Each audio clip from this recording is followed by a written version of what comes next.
La última clase, ¿me escuchan bien, verdad? La última clase nos quedamos en ver lo de los estándares del cable de red de Ethernet, ¿verdad?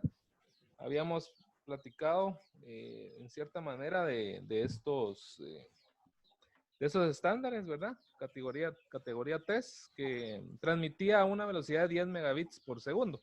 ¿Sí? Vimos conceptos generales sobre esto. La categoría 5, que transmite velocidades de 100 megabits por segundo. Ahora, lo importante aquí es que comentarles que esta es la que es más usada actualmente en nuestro medio, ¿sí? Ha bajado mucho de precio y de calidad también. Pero esta categoría ya está por desaparecer, incluso las 5E. La 6 es la que va a empezar a sustituir.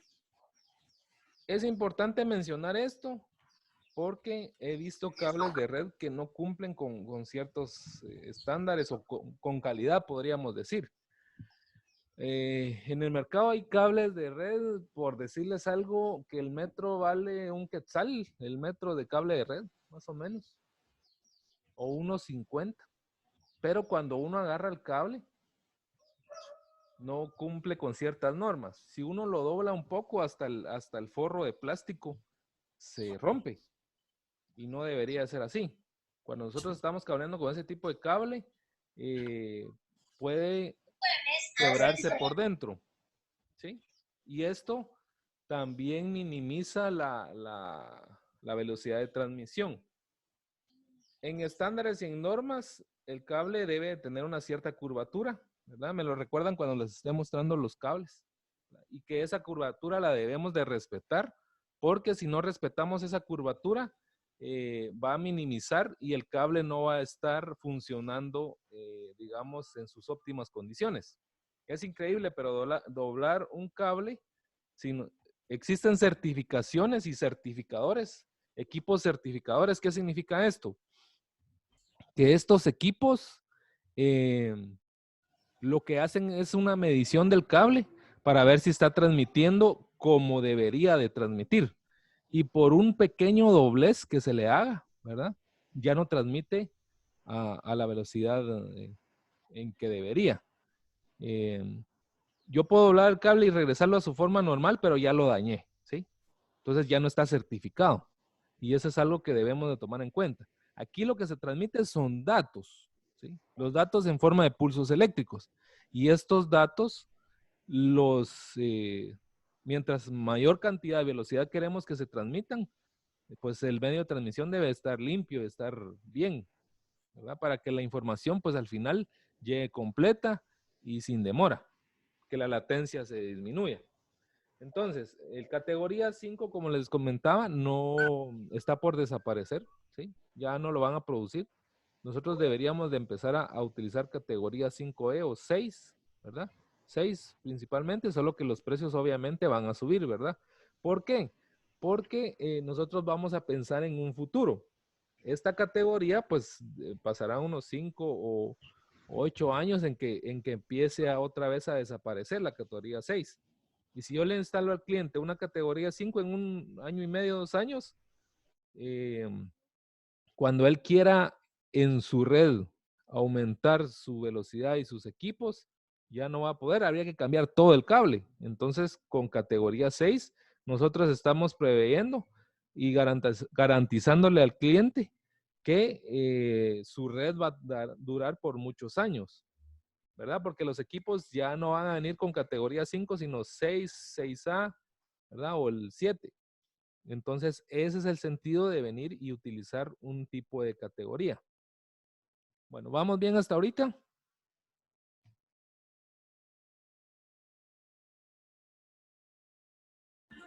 Sí, Bueno, también vamos a platicar a grandes rasgos sobre este estándar para la transmisión de datos, pero de forma inalámbrica, ¿verdad? Aquí lo que hablamos es la conectividad de estas redes por medio inalámbrico y también, pues, cómo es que se comunican. Aquí vamos a transmitir a una transmisión de duplex medio. ¿Qué quiere decir? De que va a transmitir, va a estar escuchando a los equipos, ¿verdad? Y cuando sea necesario va a transmitir y va a esperar y va a pausar a que el otro se espere, ¿verdad? A transmitir los datos. ¿Qué quiere decir? De que, por ejemplo, se quiere transmitir, se va a comunicar y va a transmitir la información. Estos esperan, ¿verdad? Este va a enviar y recibir, ¿verdad? Va a ser duplex, pero los demás van a esperar hasta que termine la transmisión. Mientras más equipos estén conectados a este tipo de router inalámbrico, pues obviamente va a minimizar un poco la velocidad de transmisión. Va a haber más tráfico de transmisión, ¿verdad? Los access point, pues toda la información, ¿verdad? Recuérdense que es como los carros que van en una carretera. Mientras más carros hay, mientras más datos se transmiten, va a haber más tráfico y se va a ir congestionando la red. ¿Dudas?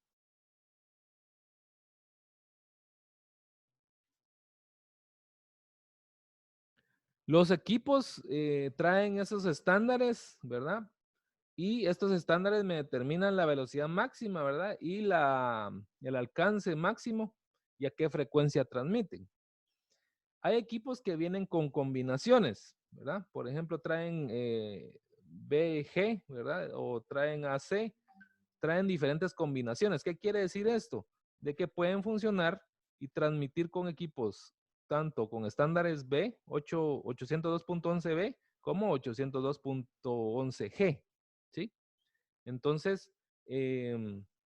la mayoría de equipos inalámbricos ya traen varias combinaciones para que sean compatibles entre sí. Ahora veamos el 802.11b transmite a 11 megabits por segundo y su alcance máximo es de 35 metros. La frecuencia con que transmite es de 2.4 GHz. A veces es importante, ¿verdad?, entender esto. ¿Por qué? Les cuento el caso que me pasó de que un cliente me llamó y me comentó, fíjese que se desconecta cada rato mi máquina del internet. Bueno, fuimos a revisar, estuve más o menos una hora ahí haciendo pruebas y no se desconectó. Bueno, eso fue en la mañana. En la tarde me volví a llamar. Mire, me dio el mismo problema. Volví a ir haciendo la prueba y no dio problema. Regresé. Al otro día me volvió a llamar. Entonces volví a ir, ¿verdad? Pero ya había buscado y revisado un montón de cosas. Cuando estaba la tercera vez revisando, recuerdo que le llamaron por teléfono al teléfono de su casa. Y en ese momento se cortó la señal. ¿Y qué fue lo que pasó? De que el router por el cual él estaba conectado estaba de manera inalámbrica. Su router transmitía, por ejemplo, a una frecuencia de 2.4 GHz. Y el teléfono era inalámbrico donde recibía sus llamadas. Cuando se realizaba la llamada y él contestaba, pues la señal de la frecuencia de ese mismo teléfono estaba en esta frecuencia, entonces interrumpía y se colaba en la señal del Wi-Fi. Y eso hacía que se cortara la señal. Entonces, eso les estoy hablando de hace unos 6 años más o menos, cuando empezaban a salir tal vez estos tipos de equipos inalámbricos o tal vez el celular de él no estaba estandarizado, ¿verdad? Porque hay ciertas frecuencias para ciertos dispositivos que se respetan para mantener ese tipo de problemas, para evitar ese tipo de problemas. Entonces lo que se recomendó fue que utilizara otro teléfono, ¿verdad? Y así fue, y ya no le dio problema. Fue esa vez que nos dimos cuenta que la frecuencia del teléfono inalámbrico interrumpía la señal o la frecuencia del router o del access point inalámbrico. Aquí vemos también esta combinación que les decía, ¿verdad? Que este 802.11n, pues, es compatible con estos estándares y transmite un máximo de 70 metros y en estas dos frecuencias. Vean que la velocidad de transmisión es de 600 megabits por segundo. Ahora, si se recuerdan, vimos unos estándares de normas alámbricas. ¿Cuál de los dos transmite más rápido? ¿El alámbrico o el inalámbrico? El alámbrico. ¿Verdad? Así es. ¿Verdad? Entonces, no se ha podido, entiendo yo, mejorar estas velocidades en estos estándares, ¿verdad? Es más confiable el alámbrico. Vean, aquí hay de 1.3 gigabits. Este sí transmite bastante bien, ¿verdad? Pero la diferencia sería también, ¿verdad? De que nosotros vamos a encontrar ciertos tipos de ruido en las frecuencias que se manejan. Y este transmite a 35 metros como máximo. Esta distancia es sin pared, ¿verdad? Sin pared. Y la compatibilidad es con el A y con el N. ¿Dudas con esto?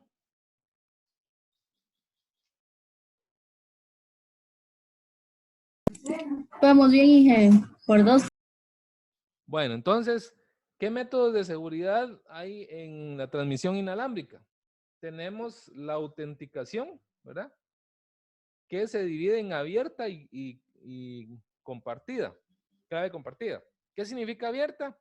Que cuando nosotros nos vamos a conectar a un dispositivo inalámbrico, pues no tiene ningún tipo de seguridad, ¿verdad? Nosotros encontramos el nombre de la red inalámbrica, que es el SID, ¿sí? El SID es el nombre de la señal inalámbrica. Este SID, está el nombre, ¿verdad? Está el SID.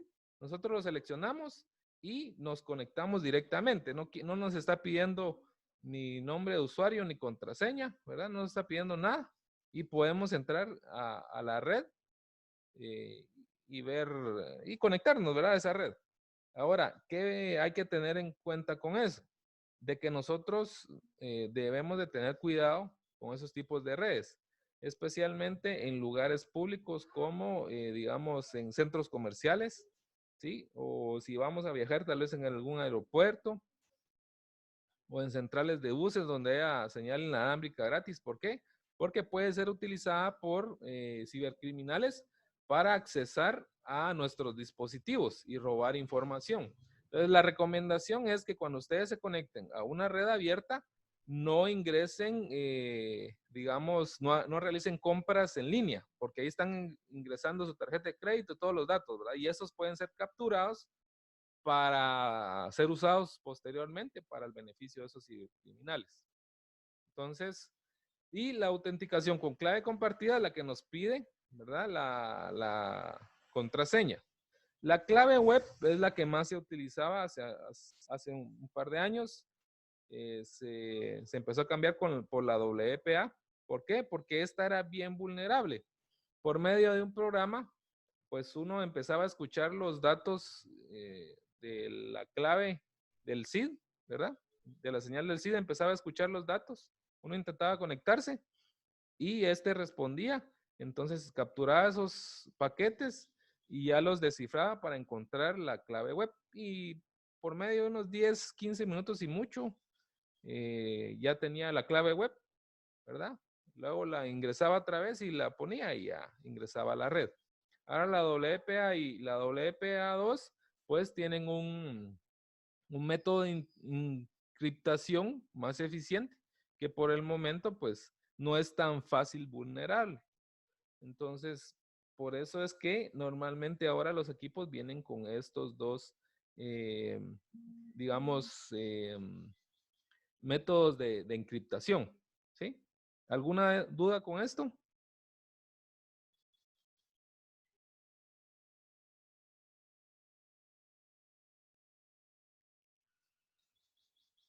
¿Alguna duda con esto, jóvenes? No, Inge, estamos bien. Gracias. Y vamos a ver. Eso es. Vamos a platicar un poco de los modem. Los modem son los que les llaman así porque son los que van a convertir la señal, el tipo de señal, para poder transmitir la información y que me pueda conectar a internet. Normalmente nuestro ISP, o sea, nuestro proveedor de servicio de Internet, nos proporciona un equipo, ¿sí? Que es el módem. La tecnología que normalmente utiliza las empresas de telefonía como Claro, utiliza la tecnología DSL, ¿sí? Esta tecnología transmite los datos por medio de la línea telefónica. O sea, viene una frecuencia, ¿verdad? Que es convertida por el módem para que se convierta en información y me pueda proporcionar los ceros y unos para poderme conectar a Internet, ¿sí?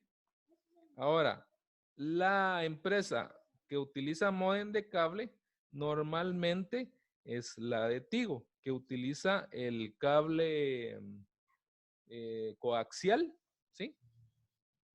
Utiliza el cable coaxial para poder transmitir la información y poder, este cable, este módem convierte esa frecuencia para que yo me pueda conectar por medio de internet, por medio de este módem de cable. Ahora, como Tigo también entiendo que ya tiene su red de fibra óptica. Entonces, esta señal, ¿verdad? Es también codificada por el tipo de módem que convierte la luz, ¿verdad? Y la codifica en ceros y unos para poder ya conectarme a la señal, ya sea por medio alámbrico o inalámbrico. ¿Dudas con esto?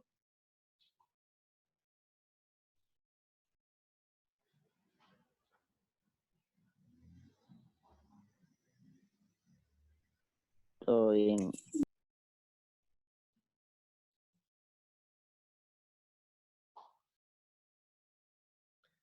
Los concentradores, ¿verdad? Tenemos diferentes tipos. Los concentradores podemos suponerlos como las regletas que les decía, ¿verdad? Que por medio de un conector puedo tener varias salidas, ¿verdad? Y ahí salir hacia Internet.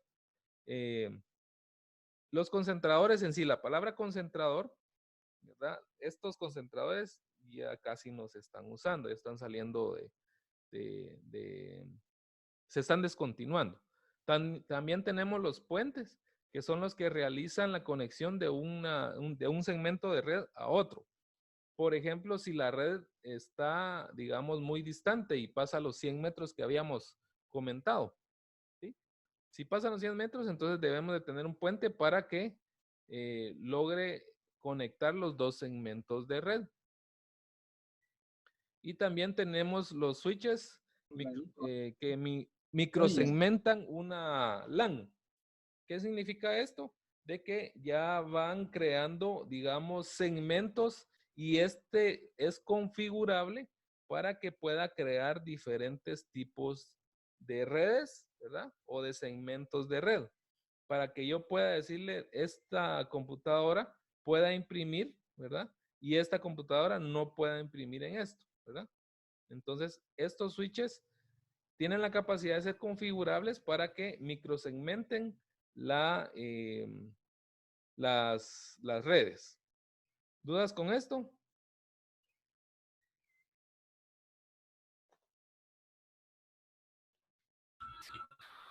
No,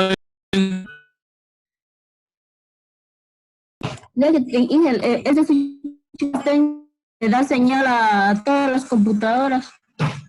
No le entendí, Carolina. Active su micrófono. Espera un momentito para empezar a hablar.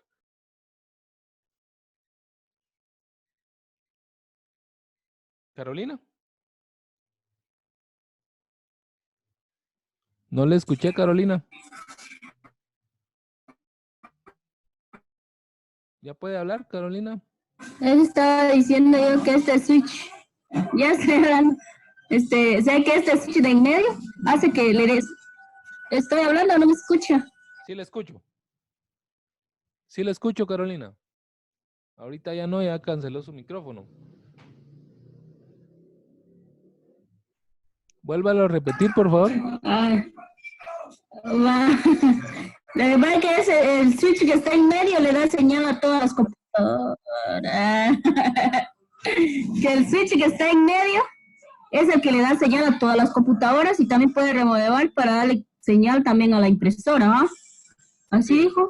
Mira, pues, por ejemplo, esos dispositivos, como les digo, son una regleta, por así decirlo, ¿verdad? Donde yo tengo otro aparato aquí que es el que me da el ISP, o sea, el proveedor de servicio de Internet me va a dar un aparato que proporciona el Internet. Ahora, yo lo puedo conectar con un cable de este aparato hacia el switch, ¿sí? Entonces, digamos, este switch va a ser un medio intermedio para que estas computadoras se conecten a Internet. Así como está ahorita, está creada una red, ¿sí? Así, aquí no hay necesidad de tener Internet para que esta computadora pueda imprimir en esta. No hay necesidad de tener Internet para que esta se comunique con esta y que esta no se comunique con esta, ¿sí? Aquí como lo vemos es una red, por eso una red no necesariamente tiene que tener Internet. ¿Le estoy contestando, Carolina?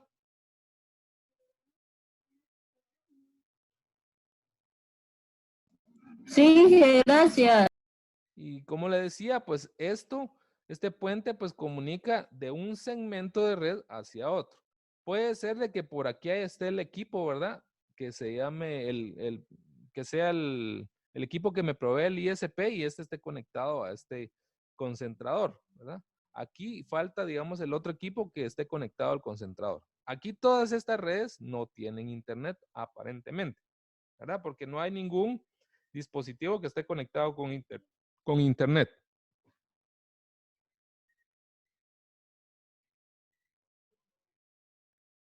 ¿Vamos bien ahí?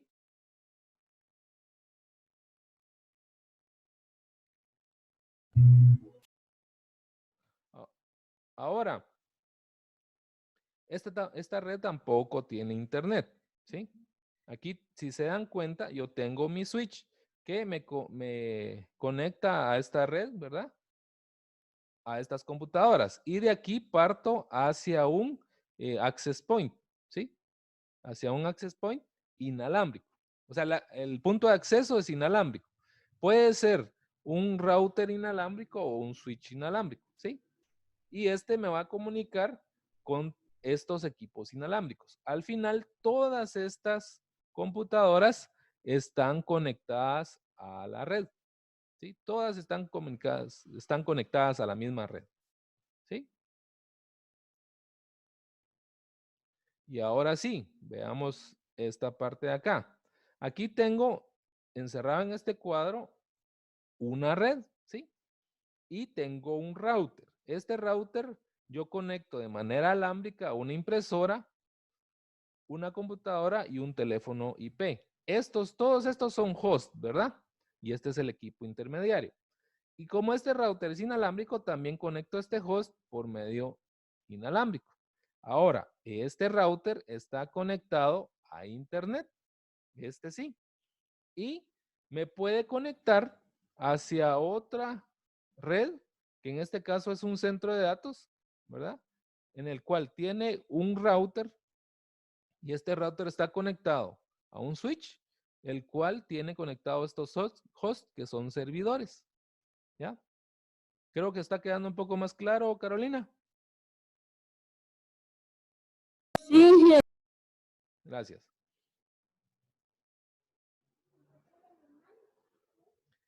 Y aquí hay un concepto de firewall, que el firewall en español le llaman cortafuegos, ¿sí? ¿Y qué es lo que hace esto? Lo que hace el firewall es controlar las conexiones de afuera de Internet, ¿verdad? Hacia mi red. ¿Por qué las controla? Las puede bloquear o dar acceso. ¿Por qué lo hace? Para tener un control y vigilar quién está entrando y quién está saliendo. Entonces veamos este diagrama de red. Tengo mi red externa, ¿sí? Y en el cual tengo conectado hacia un router interno. Este router, entre el router interno y la red externa, aquí tenemos, digamos, la parte de afuera. Para que ya ingrese a mi red, va a pasar por medio de un firewall. Y este va a verificar quién quiere entrar a esta red y qué quiere hacer. Entonces, si alguien de una red externa está autorizado a entrar, lo va a dejar pasar y hacer lo que tenga que hacer dentro de la red. Si alguien no autorizado, no autorizado lo detecta, entonces no lo va a dejar pasar. Podemos hacer la analogía también del que está en la puerta de la disco, ¿verdad? Y hay una fiesta privada y él tiene su listado de invitados. Entonces va a preguntarle, mire, ¿usted quién es? Ah, yo soy fulano de tal. Ah, sí, está en la lista, pase, ¿verdad? O, por ejemplo, ¿usted quién es? Ah, yo soy Mengano. Bueno, usted no está en la lista. ¿Sí? Incluso le pregunta, mire, ¿y usted a qué viene? Ah, vengo a la fiesta de Marita. Bueno, ¿y usted qué viene? Vengo a la fiesta de José. Ah, pero aquí no hay ninguna fiesta de José. Usted no puede pasar aunque esté en la lista. ¿Sí? O sea, ese nivel de análisis tienen los firewall para hacer la comparación y la analogía. ¿Dudas con esto?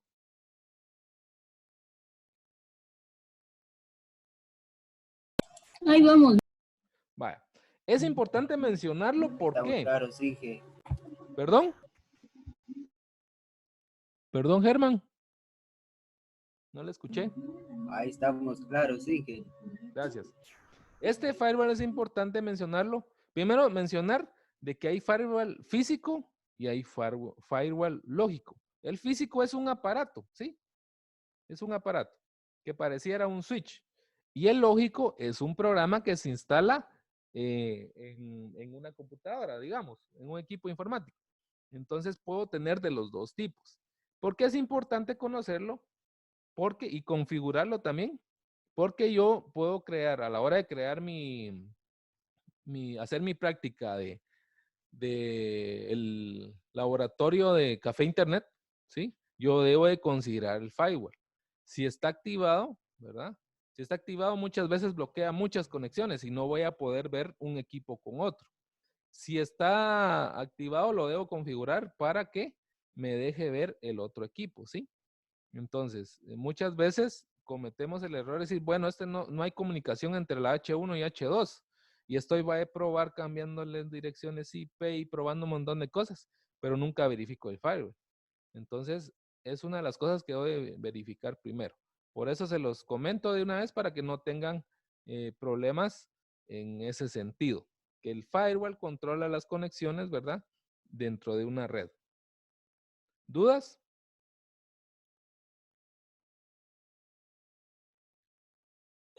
No, Inge. Vale. Paneles de conexiones, hay otros tipos de conexiones. Estos son los paneles de conexiones, ¿verdad? Que los que les había hecho el dibujito la clase pasada, los cuales vienen, digamos, son los que se vienen a terminar, que van de un cuarto hacia otro. Por ejemplo, este podría ser el cuarto de servidores, donde están concentrados los equipos. Y de aquí viene el cable que va hacia los demás cuartos, ¿verdad? Que va por ejemplo, en el caso de Intecap, el cuarto de servidor va al laboratorio y va a terminar a la pared. Y de aquí les decía que el cable debe de llegar lo máximo a 90 metros en este punto. Porque de aquí tiene que haber un cable hacia el equipo donde va a ir conectado, ¿sí? Ya sea un switch o un router, ¿sí? O el firewall. Entonces, de aquí deben de haber un máximo supuestamente de 5 metros. Aunque entre panel y otro, creo que sean nada más como 30 centímetros, dependiendo cómo estén ubicados los equipos. Pero no va a pasar de 5 metros. Un repetidor de señal, este se parece mucho al puente. ¿Por qué? Porque lo que hace es aumentar la señal. Recordemos que el máximo son 100 metros. Estos repetidores los que hacen es aumentar la señal, ¿sí? Veamos que aquí, por ejemplo, al 95 metros va bajando la señal. Entonces, lo que va a hacer esto es inyectarle fuerza para que la señal vaya lo más potente posible, ¿sí? Y el PoE, que es este, que este también es bien interesante porque se ha popularizado últimamente en estos años. Y el PoE lo que hace es transmitir ayudar a transmitir por el mismo cable de red los datos y la corriente eléctrica. Por ejemplo, cuando yo voy a conectar una cámara, ¿verdad? Pues necesita la cámara, pues primero el cable donde va a ir la señal, ¿sí? Y segundo, que se le inyecte o que se le conecte a la corriente eléctrica, ¿sí? Uno de señal y otro de corriente eléctrica. Entonces, ahora han salido cámaras que son PoE. ¿Qué significa esto? Que por el mismo cable de red va a ir la energía eléctrica y la señal de video. Entonces, permítanme. 5 minutos. Entonces, ¿qué necesitaba yo anteriormente a la tecnología PoE? Si voy a conectar mi cámara de red, necesitaba un cable y otro cable de energía eléctrica con un tomacorriente a la par de la cámara, ¿verdad? Entonces eso no era muy eficiente, ¿sí? Porque conectaba, digamos, a la corriente y utilizaba más y gastaba más en ese cable de corriente. Ahora con el PoE solo necesito el cable de red, solo el cable de red, pero la cámara debe de ser tecnología PoE y también, digamos, el DVR, que es el aparato donde van conectadas las cámaras, ¿verdad? Debe ser tecnología PoE y pues también considerar que hay aparatos como este, que es PoE. Aquí conecto, digamos, el cable de red que va conectado hacia el DVR, ¿verdad? Donde se graban las imágenes y de aquí conecto hacia la cámara, ¿ya? Pero este me va a inyectar y me va a transmitir por este cable de red señal de video y energía eléctrica. ¿Dudas?